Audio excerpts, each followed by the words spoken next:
Hello, everybody. Sorry for a couple minutes of delay. We were just waiting, giving a chance for everybody to grab their lunches and join us. It's great to see so many people on this call. My name is Siri Agrell. I am the CEO of BetaKit.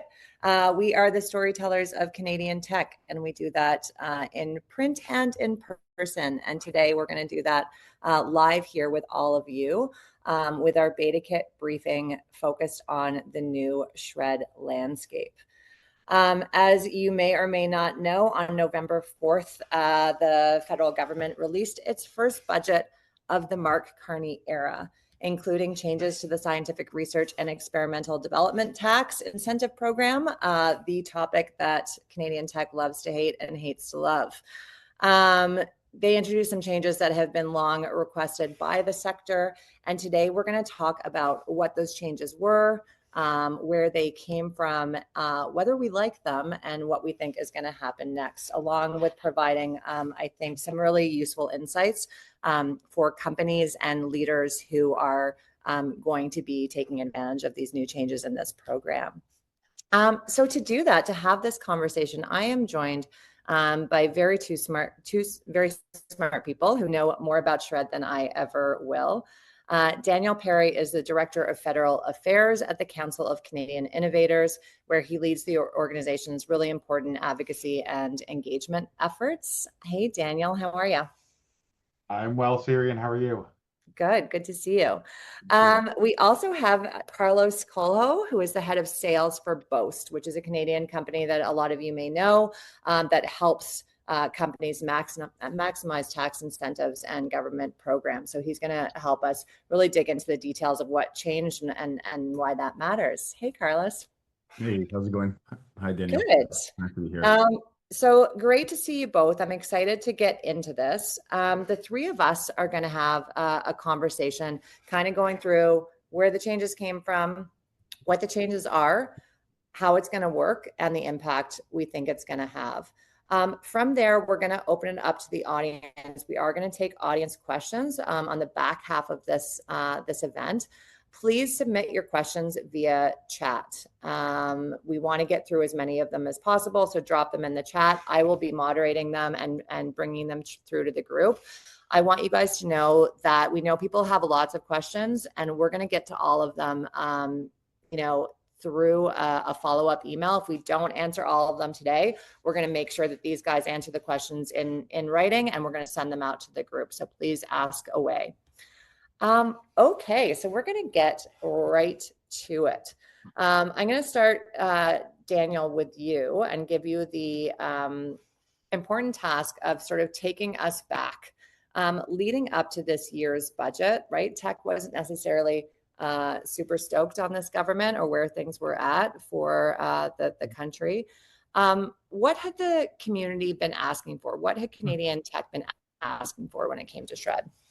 And before I get to that question, I'll just introduce CCI, the Council of Canadian Innovators. I recognize a number of the names on the call here, but always want to talk more about what CCI is and who we represent. So the Council of Canadian Innovators was founded in 2015 to represent Canadian headquartered, Canadian founded companies that are scaling. So they left the startup phase and they find their niche and they're building outwards. So that's a little bit about us, and we're unique in that sense, where we're Canada's only unique business council. So we get to represent a lot of great companies, including Boast as well.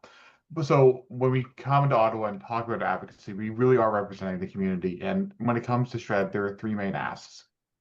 First, increasing the expenditure limits and phase out thresholds, because the reality is a lot of companies have outgrown what they were. They were not keeping pace with inflation, and it's just the realities of doing R&D today. It's quite expensive. Second was extending the eligibility to Canadian public corporations, because in Canada, our markets are a lot smaller than other countries. So Canadian companies often go public earlier than American counterparts, which means that how they interacted with SR&ED was very, very different, and that needed to kind of come on par. And then the third was just restoring the capital expenditure eligibility that shifted in 2014, and really just making SR&ED a modern day way to fund R&D to kind of meet the needs of what we see in the 21st century economy.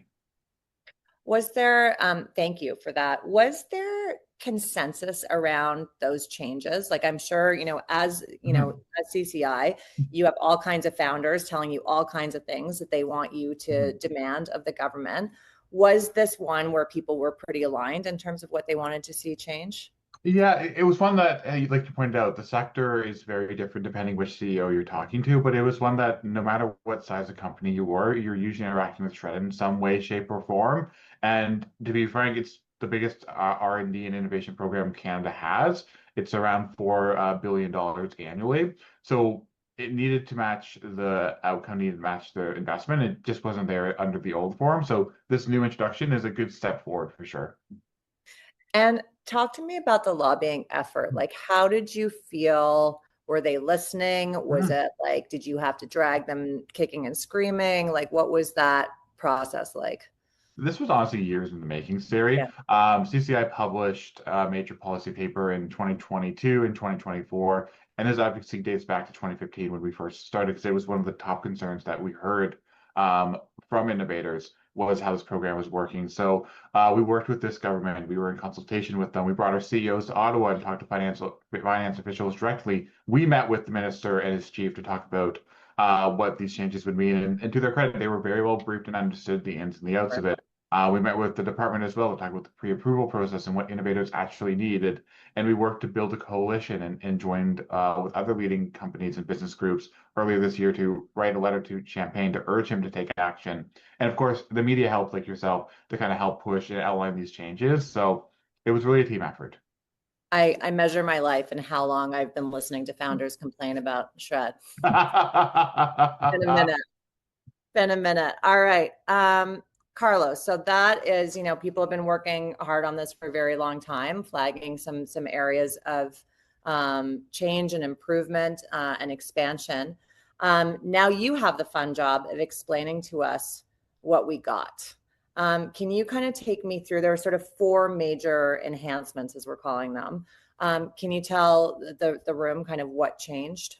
Yeah, for sure. Daniel was talking about the history of the SR&ED program in Canada. The program has been in some shape or form existent since the 40s. Like it came into existence to support Second World War and evolved into the 80s into what it is today. And so it's been such an important piece of Canadian innovation. So it is important that it keeps evolving as technology evolves and companies evolve. So I would say of the things that Daniel mentioned, a lot of them we actually got. So we back in December last year, there was an announcement about what those changes could look like, and discussion happened throughout 2025.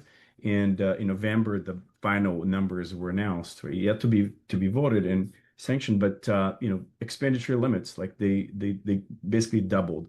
Back in December 24, they announced they would go from 3 million limit for R&D expenditures to 4.5. They actually went to 6 million. So from 3 to 6, which is fantastic. A lot of companies now can increase almost $1 million in terms of returns they can get. That's the first big one. Second one, I would say capital expenditures. So this is, as Daniel mentioned, this was something that was in place until 2014. That went away for 10 years and now back. So what that is companies can now claim money spent on machinery, equipments. So a lot of opportunities for folks doing testing, prototyping, and folks in the manufacturing space, obviously, directly related to that, or life sciences, for example. So that wasn't in place and it's back. Third, and I think probably one of the most important of all, if not the one, public companies can now benefit from the enhanced rate of 35% from the federal level. So that's massive. You think there are a lot of companies that went public and would lose the opportunity to claim the refundable tax credit. That means cash in the bank, not credits they can leverage against taxes they owe. So big deal. So I've heard folks talking about, hey, I'm going to actually start looking at maybe acquiring public companies because I know I can leverage the SR&ED program through them still versus not being able to do so. And a lot of companies would delay becoming public as well because of potentially losing opportunity to claim SR&ED. So another way the government says, okay, let's support from all the way from start to IPO here, right? And I'll say lastly, the effective timeline, the timeline on how these changes are going to be deployed or implemented will start from back last year from December 16th. So any taxation years that is after December 16th would already apply these changes. So for the 2025 fiscal year, if companies have a December 31st fiscal year end, they would be eligible for applying and taking on the new changes. That's awesome. Thank you. We're gonna drop a summary of those changes in the chat in a minute, and we're gonna dig into each of those. But before we do that, I want to, like, for both of you, are you happy? Are they good changes? Or you're like 7 out of 10? Did they miss anything? Daniel? I was about to ask, like, colors, do I have to be bad cop? Are you good cop? How do we play this? Yeah, So you go for it. I'll take good cop on this one. I would say the response overall from the industry has been positive.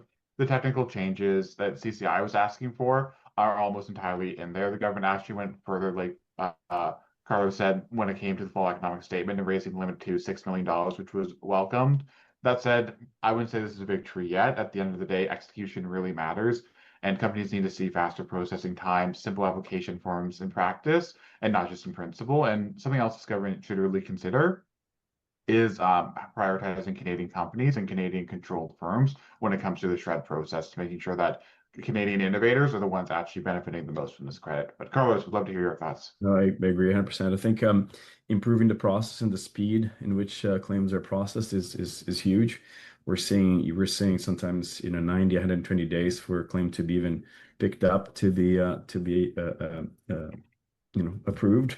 So and that is if you don't have a review as part of your process. So that is fundamental, and I hope that that still can change. I don't think it's set in stone that it won't. We're expecting, we're looking forward to seeing what the forms will look like, to submitting a revamped, a new SR&ED claim under the new rules. How much that's going to change in terms of making it easier for folks to submit claims. And yeah, that is always welcome. Like part of the work we do is to support the community and innovative companies. And if there's a way we can support and how, see that happen, we're happy. Yeah, that's great. I've worked in government a couple times, and the last time I left, I posted something that, like, innovation is not the thing, it's implementation, right? That's the true test of how you can actually deploy. So jury's out on that. In terms of the first step, I guess, of implementation, Daniel, can you tell the group, like, is this happening? Has it been voted on? Where are we at in terms of actually, like, okay, we've said we're going to do this. Are we doing it? What's the status in Ottawa? This is my favorite part of the whole conversation, the parliamentary procedure around it. Without putting everyone to sleep at noon on Thursday, it's moving through the House very well. It's now going to the committee stage. So that's where committee is going to invite stakeholders, like many of the folks on this call, to come talk about the legislation, which includes SR&ED.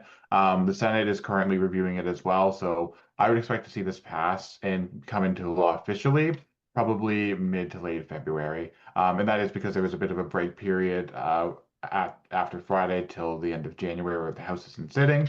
But as long as we don't have an election, knock on wood, I feel pretty confident saying that we won't.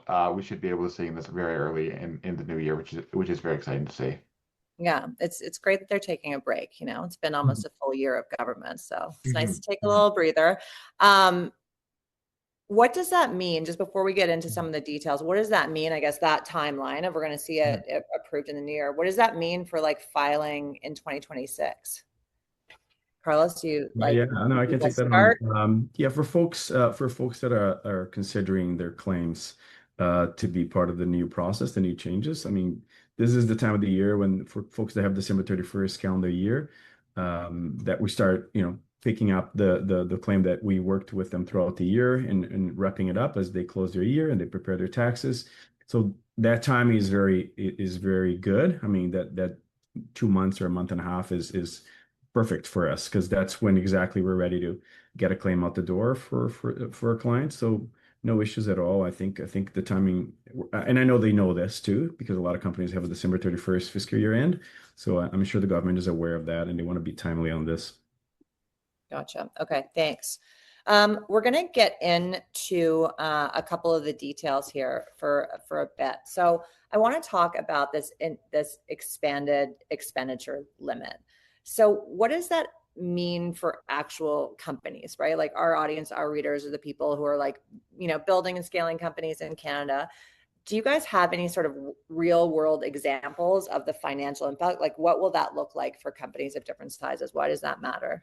Yeah, a lot of companies, as they continue to grow, they decided to invest more in R&D, and they hit that limit. They hit the $3 million limit. That's the one currently in place, and it's a bummer because they're still innovating, they're still doing R&D, and they hit that $3 million threshold, and they only can get back $1 million, 1.05 really, in terms of refund from the government, and that defeats the purpose, right? Because they're still not large enough that they can continue to grow, and so they realize that there's still a lot of benefit in providing refund to those companies, and not only that, but making sure they stay in Canada as well, so they continue to grow here, hiring folks that are local to the country, right? And so that change is massive. There's another $1 million that they can get back from the government. Again, I'll repeat this, in cash, not credits, right? That they can use to hire. And not only, and they can think about the future. So every year they can think, as we work with our clients, we tell them, hey, based on the work you're doing today, right now, looks like you're on track to get another $1 million or two now for the following year. So they can plan mid-year how many more hires they're going to do next year based on the facts that they know mid-year that they're on track to get this much back. So it's like part of your budget, almost like preparing your business to continue to grow in the following year, knowing that the government not only continues to support SR&ED, but also has enhanced it. Like every year, there's this discussion: is anything going to happen to the SR&ED program? Are they going to change the SR&ED program? Right? And they have changed for better. And so the government is signing below and saying, hey, we support this, we understand the value of it, we're going to continue to give it love and attention. So yeah, all good things here, all positive things in my view. Daniel, I'm going to try and get you to name names. Like, are there companies that you can point to, like Canadian companies that were running up against this limit and getting pissed off about it? They're absolutely worrying. Like that's one of the things we heard from our members is that $3 million doesn't go as far as it once did, and these changes really That's do what I reflect. say every day, Yeah, honestly. exactly. Yeah. Well, if you look at the housing market, especially in Toronto, I think that says it there. But no, honestly, when it comes to these like rules change, it reflects where our economy is going. It now allows for equipment, machinery, and infrastructure needed. And it's not just about salaries and consumables anymore. And it's going to really help position a lot of our members and as well as others in the sector to really be able to think about their business in the long term and how they can grow it in Canada and beyond the jobs, but also protecting the IP here and the ideas we have created because that's something we see when it leaves Canada. We lose the jobs, we also lose the intangible other assets in it as well. So this will help kind of protect and support Canadian companies as they're growing. How real was that threat to you guys that people were like thinking about leaving before these changes were made? I would say it's very much a threat, especially when we're looking at what's happening in the US. Investors just have bigger pockets there, and there's more of a will to kind of take risk and find opportunities. And it's honestly very attractive. And I can understand why businesses are looking to do that. But steps like this through SR&ED, and if we do reform right when it comes to procurement rules for the federal government, will create some opportunities in a better environment to help retain our ideas and companies here in Canada. So it's a good step forward, I would say. I'd say a lot of manufacturing companies, as I mentioned earlier, um, usually have that path where they continue to grow and hire and increase their expenditure in R&D. Much more willingness to stay in Canada now, and I've heard this from manufacturers like directly, like the doubling of the expenditure limit is incredible. The fact that they can include machinery now, equipment that they would Yeah. normally not buy or think twice before deciding whether to buy or not is incredible because they can now do so and get money back from that. So yeah, it is. I mean, could it be much bigger than? Of course, everything could always be better, but it is much better than what we had last year. You guys talked a little bit about manufacturing there. With this increase from 3 million to 6 million, are there specific, types of companies or sectors or verticals that you think will benefit? Obviously our readers are think about their own companies, but we're talking about Canada writ large here too, right? And what we want to see happen and the kind of growth we want to see in this part of our economy. So are there pockets that you're looking at that you're expecting to see some really good positive impacts here? Definitely in the clean tech sector. I think especially when it comes around like developing of like new batteries as well as using critical minerals. I think there's a lot of opportunity there, but also everyone's favorite buzzword in Ottawa, AI companies. I think there's going to be a lot of opportunity when it comes to buying equipment, developing prototype and facilities on that front, as well as developing new hardware and working on these new training models. And then of course traditional manufacturing, like this is going to be revolutionary for them. Hmm. Yeah, yeah. I guess besides manufacturing, is clean tech. Agree 100%. Clean tech is huge. Yeah, a lot of companies are talking about it now, and it takes a lot of money to develop a clean tech company and a business that is successful. So this comes to help. Life science is another one. A lot of heavy equipment and machinery that could be deployed for these companies to be successful. Obviously, I don't want to speak about software and hardware because these are standard. They always go after shred. But a lot of industries that are not usually focused on shred, mostly because of the work they do, how they track their work, could definitely benefit from the program and the changes that were announced. Gotcha. Can you guys talk to me a little bit about these capital expenditures that qualify now? What does this mean, and what are some of the common misconceptions, I guess, about what qualifies in that and what doesn't?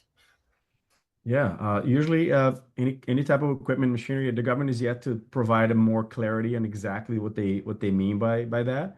But going back to what we used to have before 2014 was machinery that was deployed on an activity that was shred related. So, for example, if you buy a machine for multiple use, and then you say, "Hey, I think I'm gonna use this for work that is shred related," might not be as effective as saying, "I'm gonna buy this machine for the R&D work that I plan to do." So you have to be very specific when you're acquiring equipment. I'm going to buy this machine to do the R&D or to do whatever project I want to work on. That is exactly the focus of the shred program versus I have this machine that I bought here last year, or I'm buying this machine for this other use and might also use it for shred. It is not what the government wants. They want the focus on the innovation that is, what they call the technical uncertainty that you're trying to solve. So you have to be able to explain how that is related to the work that you're doing that is shred focus. I'm just gonna, there's a question in the chat right now that I thought we'd just get to because we're talking about it. Josh asked, please clarify the implications of capital expenditures in terms of the life cycle of that equipment. So how do they claim over time for equipment that they're gonna be That's a great using? question. You depends on how you capitalize the machinery that you buy, whether it's 1 or 2 or even 5 years. You can get back 15% as it is today based on the amount of that machinery over years. So 15% if you amortize say late in 5 years, capitalize that in 5 years, you can get 15% every year on that amount. So let's say a machine that is say 500,000, 500K, you'd get about 15K per year on that equipment that you purchased, and I guess in total 5 years would be equal to 75K that you got back on that. What are the questions that you guys are getting, or are you hearing anything, Daniel? Like people are like, oh, great, now I can claim this. Like, what are the things that people are getting wrong about this? I think that's where the details going to come in, like Carlos mentioned, is that understanding what the government will allow into the in credit and what they won't allow into it. And every company is a little bit different. Like we represent one member who buys industrial fridges, tests his drones, and to make sure they actually work in the Arctic. And so it's just understanding that the program details once they come out, and that's where companies like Boast will be helpful to kind of navigate some of those challenges. Yeah, there's lots of things. For example, like 3D printers. Like historically, one could not claim the expenditure on a 2D printer, right? You could claim the material that you use on a 3D printer, but now one might be able to claim the actual machine, right? Or the different or CNC machines or injection molding. Folks, examples where manufacturing companies use a lot. So this could be a good example of where benefit is now a part of the shred program that wasn't before. Because before in the past it was only materials. They would call materials in general. They were either consumed or transformed as part of the shred process. But now it expands beyond just the materials itself, but also the machinery that comes with it. it worries me that we have a program that is going to need to understand nuance and rely on people articulating how they're using that capital for theirs. Like, are you guys worried about that? I would say, the innovation space is so unique, and there's so much nuance in what companies do. In the program, the SR&ED program tries to answer, two basic questions: why are you doing this work, and how? Right? That's what the CRA wants to know. Why you decided to create this solution to solve, and how are you doing so? What kind of process are you taking? So as long as we're able to answer those two questions in a very effective way and be able to explain to the CRA why you're doing so, it is no big deal. Like, you have to have proof of eligibility and show that you've done the work.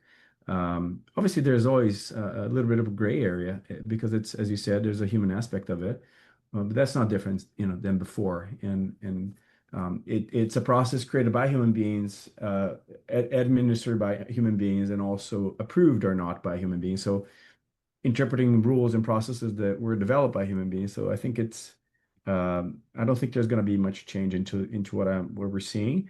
And maybe hopefully, as Daniel alluded at the beginning, expedites the whole process from applying to receiving your refund, because that's really important, right? There's companies today that do SR&ED funding just because of how long it takes for a claim to be refunded in Canada today. And the pre-approval process should also be helpful in that as well, especially speeding up the timelines on that. So I think that could help innovators have some clarity of what won't count, what will count before they go out and actually purchase a product and stuff like that. And also, too, there's always changes that need to be made. And that's something that CCI we will continue to advocate for. If it's not working, we are happy to be the ones to work with the government to make sure it works, because innovation is not a nice checkbox. There's a lot of moving parts to it. Mhm. Gotcha. We're starting to get some questions in the chat, so I'm going to make sure that we leave time to go through those. So I'm going to just do a couple more of mine. We talked at the beginning that the public companies can now access SR&ED. What does this mean? Like, what do you think the impact of this will be? What do you think is going to change in the market? Daniel, maybe you could take this a little bit, and then Carlos, maybe you can talk to me about some specific things companies should be thinking about as they approach IPO. Well, first, it means that Canadian companies won't face penalties in taxation form when they go public and enter the public markets. Before going public, it means losing access to a majority of the SR&ED credit and benefit. Even if you're a small Canadian headquartered company doing R&D, like, SR&ED really matter to you. So that kind of changed your approach of how you would kind of continue to grow your business. And without that, there kind of opens up the door for that. And now these like Canadian companies will actually be able to access this program, which is critical to help kind of navigate our shallow pools of capital in Canada. So companies like Dayforce, they can continue to be publicly traded, but also now claim SR&ED through the updated rate and continue to kind of grow their business and continue to be a Canadian success story. I'd say it takes the timing when companies decide whether to become public or not will likely change. They don't have to wait or push that as far as they can, because they still benefit from the SR&ED program.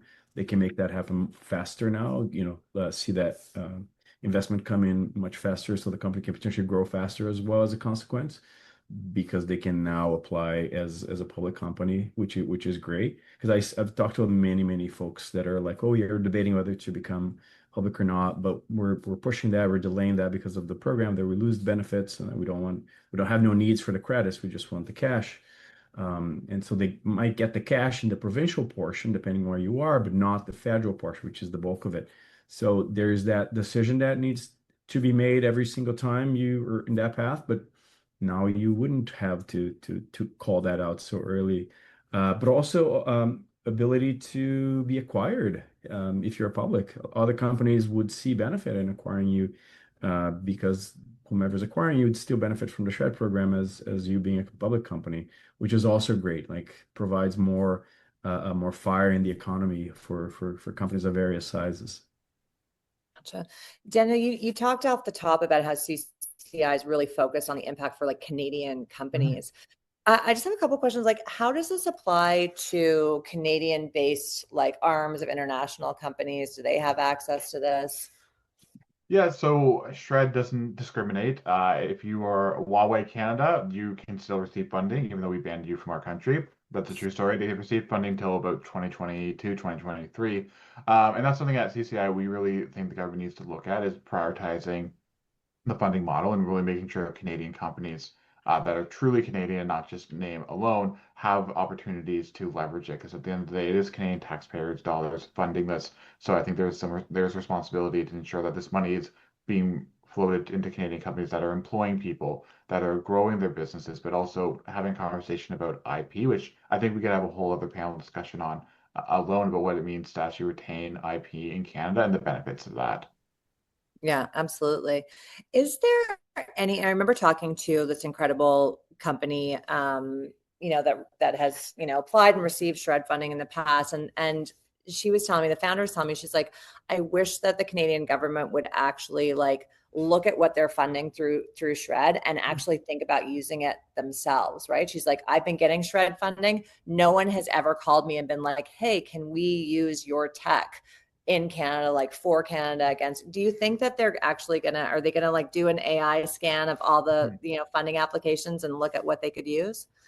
It would make sense to do that, but it's also the government at the same time, so that doesn't always go hand in hand. I think there is a real opportunity with this government when it comes to looking at Buy Canadian and leveraging the money, especially using in the dual use front, to see what we're funding here in Canada and actually making sure we're buying from those Canadian suppliers.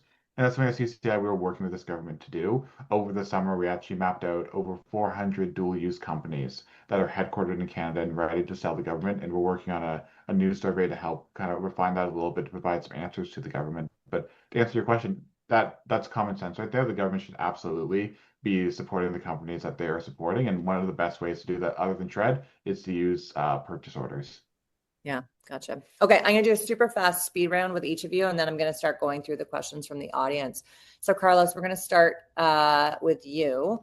What is the most common qualifying activity that businesses overlook when it comes to filing for SR&ED? I would say improving processes. Folks believe that improving a process that already exists does not qualify as SR&ED. They think like rocket science is the only thing that qualifies. Scalability, I'd say as well, latency of processes or software, like improving the process that you have, like it's a problem that only you have and that's unique to you. So there is a technical uncertainty there, as we call it TU, and nobody else can solve that besides you. And you have that problem. And if you can explain why that was a problem and how you solved it, what the process you went through to get to that is valid of a potential SR&ED claim. So yeah, maximizing the work, the output, improving the process you have currently internally. And folks just think I have to innovate, constantly innovate to be able to be eligible, and it's definitely not true. Not just for rocket scientists, although we do have a lot of those these days. One What other is thing too is you don't have to have a product that's out there in the market either. Like, hey, my product is finished, is ready, I'm selling it. Like we have companies working with us who have nothing out there. They're still developing their processes, their product, their solution, and that's all eligible for SR&ED claim until one day maybe hopefully they will get something out and their product is out for consumption. Yeah. Gotcha. What is the one documentation best practice that you wish more companies followed? What is something that you wish companies did before it was too late? I would say being very mindful about tracking their work. Like if I ask you, what did you do on March 14th this year? You have to go back to your calendar. You have to look at what you did, or, from 9 to 5. Like I don't remember what I did, but and the CRA wants to know if you want money from an engineer or a software developer working on that day, you need to have some provide some supporting work or explanation of what was done then and there. So even if you're small, if you're not paying your employees yet, they're taking in equity. It is very worth it tracking the work that you're doing every single day. So it could be a simple timesheet, a spreadsheet that you put together from 9 to 5. I worked on this piece of code, or I solved these bugs. Whatever it is that you're doing, like once you do that, you build a muscle to continuously do that every single day. And when you're ready to claim, or meaning you've paid somebody, they're physically located in Canada, you're ready to go. You don't have to go back and look at all the calendars and all the emails and remember what you did.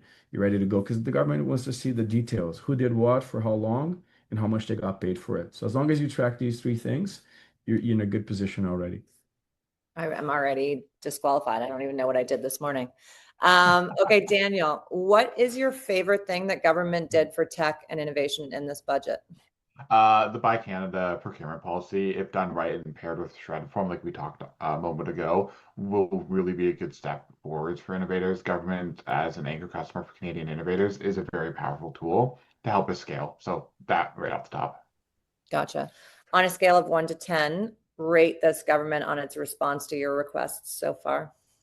I would give them a 7. They've listened, they've acted, and they've moved meaningful on a number of our priorities. But at the end of the day, talk is cheap. It's actually the execution, and the details matter. Like we will see when it comes to what is eligible for shred and what is not. Okay, what's the next big thing that you're going to ask for? Defining what a Canadian company is, especially when it relates to buying Canadian, and all other programs inside of government too, without like this clarity of a fundamental question, we risk deploying billions of dollars in a way that's not will not benefit Canadian companies, but will benefit foreign interest. Yeah, absolutely. Okay, we're going to get going with the audience Q&A now, guys. As I mentioned, if you have questions, drop them in the chat because we're going to send out answers tomorrow to all of these. I'm going to give these guys homework tonight to actually answer questions that we don't get to. So please ask your questions. All right, starting off, what changes are there for small private startups? I assume there is not any changes to the assessment process or what qualifies as shred work versus routine technical work. No, there hasn't been any changes that we've heard of. I mean, we're yet to see the full details of the program, but yeah, no changes at this point that we're aware of. Should we assume that refund times will take longer in 2026 as they adapt to these new rules? How much of a shit show, pardon my French, is this year going to be? I think it depends. If the AI works like it's supposed to and government works like it's supposed to, I think you'll get on January 1st. But my instinct to say is that it's going to require some patience and it might not be as quick as we think. But if you are having troubles, let CCI know. We want to hear from Canadian innovators and get a sense of how the program is actually working. Yeah, Carlos? I believe there will be some adaptation to the new process. I expect forms to change to adapt to the changes that just were announced. And with change, there's like a adaptation period of time, like both folks providing the service, folks applying for the first time, the government in reviewing that data.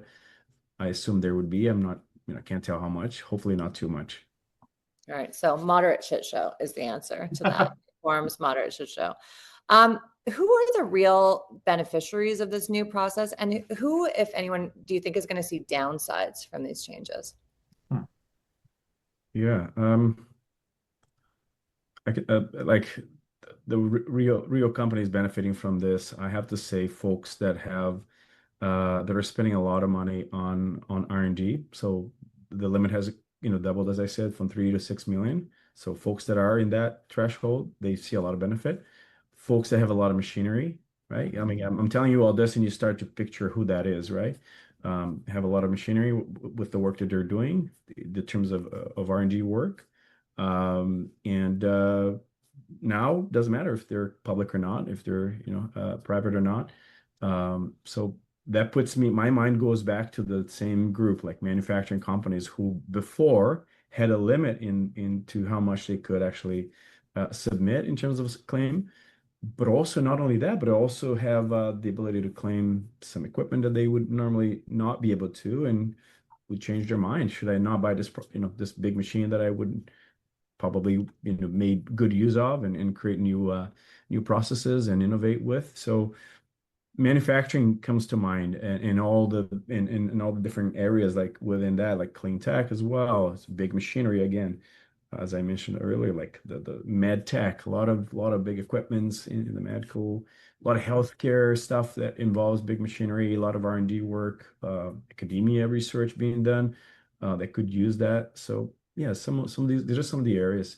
In terms of downside, I don't know, Daniel. Like if you have something in mind, don't Just see. pissed off. Yeah, I think software companies should understand where the capital expenditures are now eligible in the core definition. But I see Yeah, that that will be where I think there might be some confusion. And I see there's some specific questions in the chat around developers, which I think, Carlos, you're much more better to handle on that one. But yeah, just being mindful of the new changes. And again, I think when the details actually come out in the regs are clear on what is and what isn't, like that's where I think the clarity will need to be. And that's where we can kind of see like where the opportunities are and where there might be some sticking points. yeah. Yeah. We have a couple questions too, and we can provide more detailed answers, like via email tomorrow. But we have a couple questions about stacking. How does SR&ED capital expenditures rule? How does that stack with the Ontario-made manufacturing investment tax credit, for example? Are we able to use SR&ED for projects that have a funding match elsewhere, like if they get an OCI grant where they're reimbursed for 50% of the cost? Can they claim 100% of the cost for SR&ED? Can you guys talk about that a little bit? Yeah, like for specific details, I'd love to see actual examples and be able to provide a better insight. But obviously, if you're talking about a grant, you can't ever double dip, right? If you get money from for the government to do some work, if you get a grant, you can't, submit a claim on that amount that you received because that's the same money basically. But I mean, we yet to see more expenditure or sorry, more details on what the program looks like and how it collaborates. But I can speak about another big tax credit that is big and famous in Quebec, which is CDAE. It's the e-business tax credit, which is one of the biggest in the country after SR&ED, supporting companies that are doing innovation in the technology space, software. So as the name suggests, e-business, you can now claim. I mean, not that you couldn't before, but you can continue to enhance the refund that you'd get from some of the R&D work you're doing, applying to both SR&ED, the changes now, and also CDA. The CDA program is changing to CDA, IA or AI in French, but so there's big opportunities there, specifically to different provinces. I mean, I'll be happy to answer some of the questions later and provide specifics to those. Thanks, Daniel. Anything you wanted to add on that one? No, I think Carlos covered it very well. Can you provide an example for how like IP and patent costs are going to be treated in this system? I would have to look at the regs a little bit closer to provide an answer to that. Ideally, what I would like to see is it kind of carving it out to allow for more Canadian companies to access it so they can keep these ideas here in Canada. But I would have to go in and actually take a deeper look. Okay, so maybe we'll follow up Mhm. on that one. Do you know anything about IP and patents, Carlos? Our focus is mainly on tax credits. So we work with companies for SR&ED, the CDAE program in Quebec, and an IDMTC, the Interactive Digital Media Tax Credit across Canada. But we do have a lot of companies that come to us asking for IP. We know how to go about this, but with the changes, I don't think we're the best source of facts and information on this. So I'll let Daniel be the main person here. Okay. All right, we'll follow up on that one. Okay, another question. Given the CRA's sort of lackluster recent history with new tax credits, retroactively figuring out how they should apply, do you guys think that there's a higher risk of audit when using these new credits, and anything that you want to caution companies to be cautious about as we're all sort of figuring this out? Yeah, it's a good question. I think it's a good point to raise. I have seen a lot of, like, during the pandemic, we saw decrease in terms of audits, mostly because of bandwidth and human power to take on that. But then after the pandemic kind of ended, things went up, like audits went up just because there's more bandwidth, more power to do so. And now with the changes, I think there will be probably more scrutiny on the work itself and all the forms that are going to be filled out and how they provide the details that they're looking for. As long as you have an adequate process, like you're working with somebody or you're building it yourself, a claim that provides all that insight. Like I would say supporting work is a big deal that a lot of people forget to or want to leave out. Like the government calls SR&ED an entitlement. I love to use that word because it is. It is not a benefit or a gift that comes from having it's an entitlement. If you've done work, innovative work in Canada, you're entitled to get that money back. So think about it as such. Do not say, I'm not going to include all this work because I'm afraid to be audited. And if I am super conservative, I have higher chances of not being audited, and I don't want that. What you should think is I should include everything that I am entitled to claim, and I should prepare adequately so that I can get all that money with explanation and verification that I have done all that work. We suggest to our clients, hey, it is your money to get, not the government being nice here. It's just you did the work, you spent money doing so. So I expect there be some more analysis of the applications, I bet. But I wouldn't say they're going to be more strict than before. This is my personal opinion here, not the companies. I don't think there's going to be like crazy scrutiny over it, because otherwise, what's the point? Right? We're creating a brand new process here, brand new features, and now we're going to be make it tougher for companies. We're just asking, right? Can you make it easier for companies to apply and get more money, not the opposite, right? And don't worry, Daniel, today marks the end of the 100-day sprint to improve service that CRA, the minister, put on it. So all the CRA problems are solved according to the release they put out earlier. But I agree with Carlos on that. Like, I think that's where the challenge is going to be, is that the government wants to see this get approved. They want to have support. They want to see it get moved through faster. With the use of AI, I think that's where the government's probably going to be looking and double checking their homework the most, making sure that the technologies they're implementing is actually showing some benefit there. Other than that, but I think like we will see some pain with CRA, but hopefully it's not make or break pain. I Right. thought you were about to say they're going to use AI to like screen these, and I was like, that's not going to go well. What could go wrong What there? could go wrong? Um, are costs for developers working outside of Canada eligible, whether as contractors or for international subsidiaries, if the IP is owned in Canada?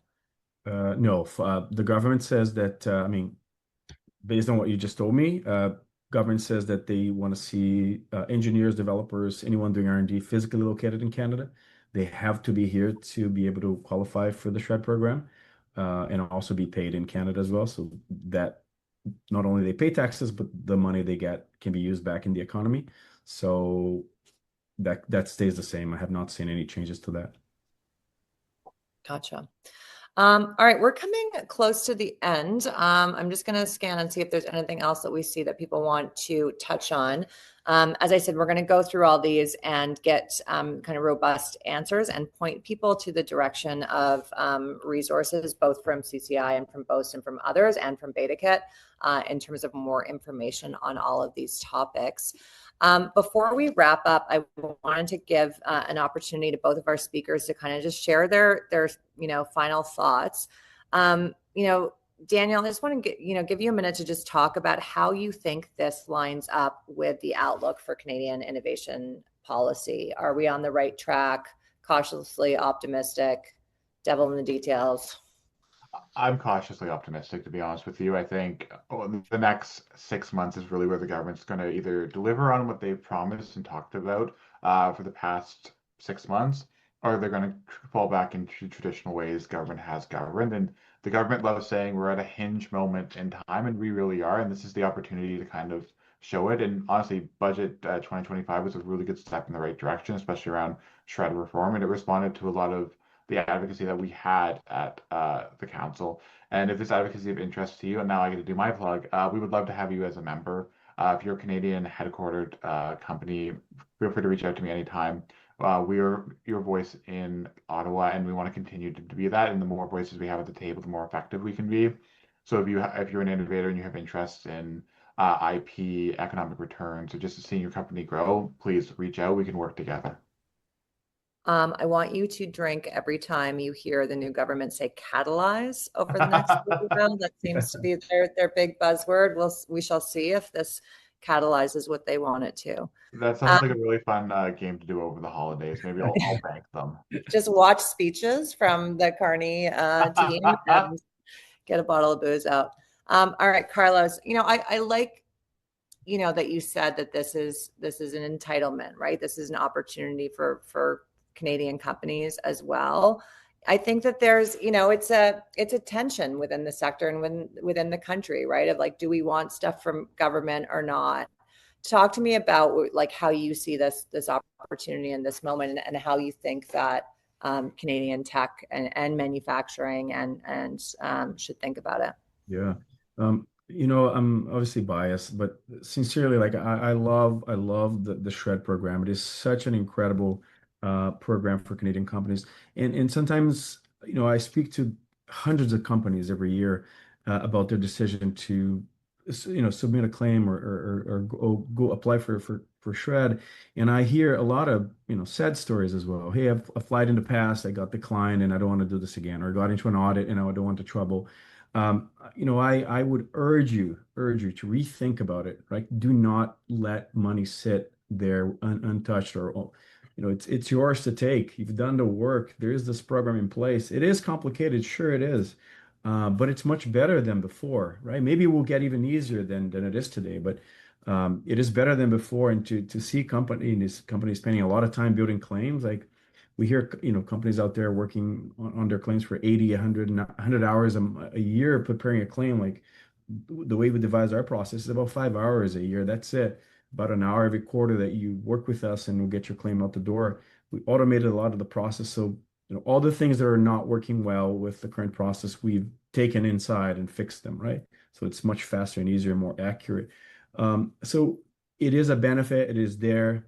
Do not let it sit. Go for it. Take advantage of it. Take advantage early. Don't take advantage 2 years, 3 years in a row. Like as soon as you started paying yourself or someone something, some salary, start thinking about it. Before you started paying yourself or anyone anything, track your work. Once you started paying somebody something, apply for it. Consider it. Ask somebody questions.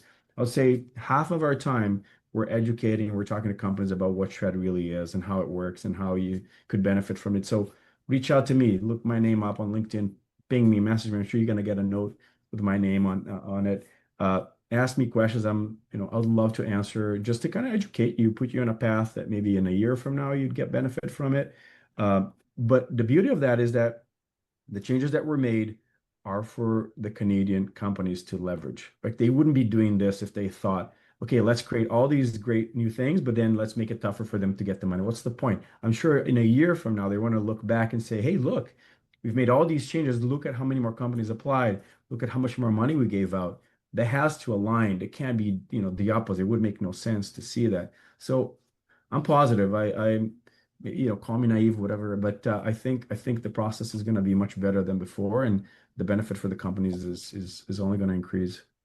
I love the belief that government is like, they know what they're doing. It's going to be good. There's a strategy behind all of it. But no, it means a lot. And, I used to run an incubator in Toronto. I ran it at the beginning of the pandemic when the mail stopped. And I got so many calls from founders saying, my SR&ED check is in the mail. I need it. And I broke into the building and waded through the mail to deliver people their SR&ED checks. So I know how vital it can be for companies. I'm looking forward to seeing how this all plays out. And I appreciate your time in both of you and your sort of advocacy and your patience in sort of fielding these questions. It means a lot to our audience. We want to make sure that people come to BetaKit to learn about what is happening in Canadian tech and innovation and why it matters. So I really appreciate you taking the time today to do that.